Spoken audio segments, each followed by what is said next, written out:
Here at Richmond High, we begin every school year with drills for fires, tornadoes, and even armed intruders. But after yesterday, I think we ought to add one more catastrophe to the list for next year. What to do when the internet goes out. Because what happened yesterday was nothing short of a calamity of biblical proportions.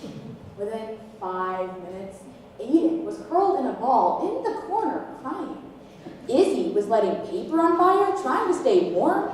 And our poor French teacher, Madame Baguette, was waving the white flag, ready to surrender Paris to the Germans all over again. And when this club met after school and tried coming up with a name, not being able to go online caused a whole new problem. So instead of calling it Tomorrow's Educators of America, as I suggested, we instead ended up with the Future Association of Richmond Teachers. Really? The acronym FART stinks. Lucky for us, the internet is back up and running again today. But I don't think we can let these events go by without trying to learn something from it. Yesterday shows us with stunning clarity our complete over-reliance on technology here at Richmond. After we went one-to-one in 7th grade, we thought things were going to be great. But I think it's time to realize that we've perhaps gone too far. As future educators, we must realize that high tech doesn't necessarily mean high achievement. So today, farmers will explore how to stop letting tech take the heart out of education by first ripping one to see the scope of the problem, then sniffing out its harmful effects, before finally tooting our own horn as we strike the perfect balance between traditional and technological methods in our classrooms. Unlike the NFL's choice in Super Bowl halftime headliners, understanding this problem isn't difficult. With tech usage on the rise all over the world, the great educational tech boom was born. Looking for a less conducive way to play Tetris beyond a graphic calculator, smart boards are going to be the next big thing. Yeah, right. Just like the Palm Pilot, Uggs for Men, and fair and open presidential elections.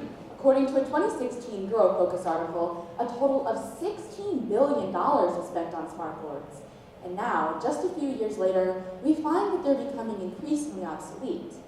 Today, Chromebooks are the most rapidly increasing Tetris platform in our schools.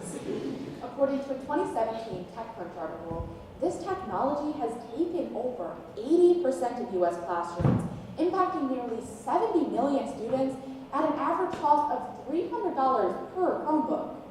And I would tell you exactly how much that cost, but I really can't do that without asking Siri.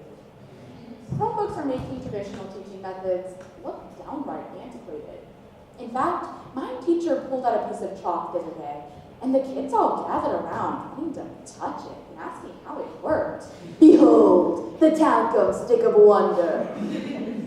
And it's not just kids. Teachers, too, are being swept up into the trend.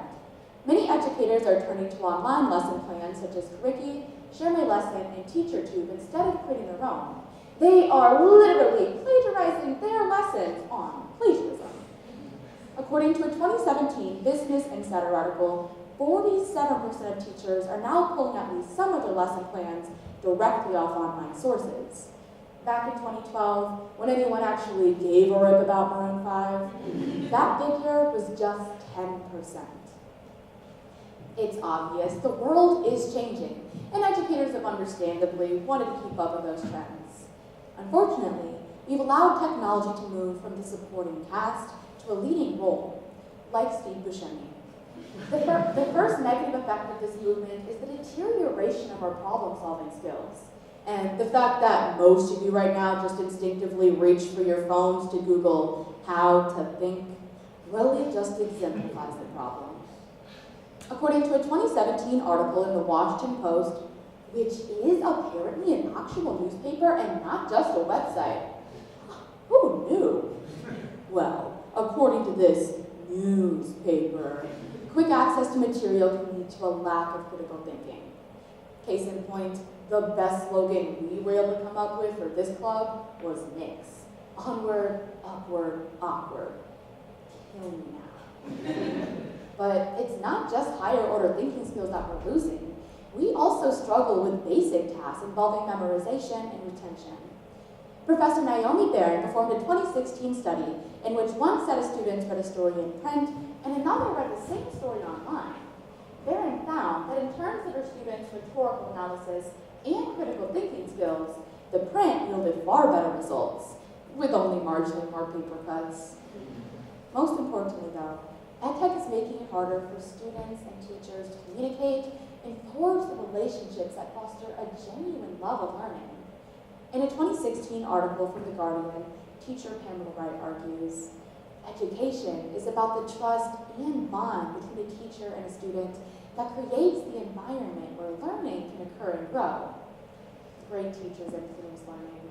Great technology influences impulse Amazon buys. So let's resurrect our problem-solving skills and see how we can strike the right balance in the world of education. First, we students must be willing to turn off our tech and engage in the classroom in other ways. In 2018, the Elite Educational Institute argues that a great way to do this is by being active, asking and answering questions, even simply nodding or making eye contact with the teachers will help. Let's try it. Eye contact. Now smile and nod. Good. Baby steps. Next, teachers need to do their part to use technology appropriately. There are times when using tech is the best way to help students learn, but these tools must not be used as a central component of teaching. Students still crave an authority figure on a subject that interests them, someone who gets to know them and puts in the time to help them succeed. Do not entrust the future to Logan Paul and Kahoot.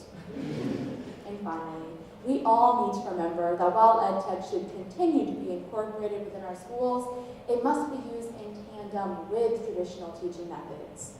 Swinging too far to either extreme is very harmful.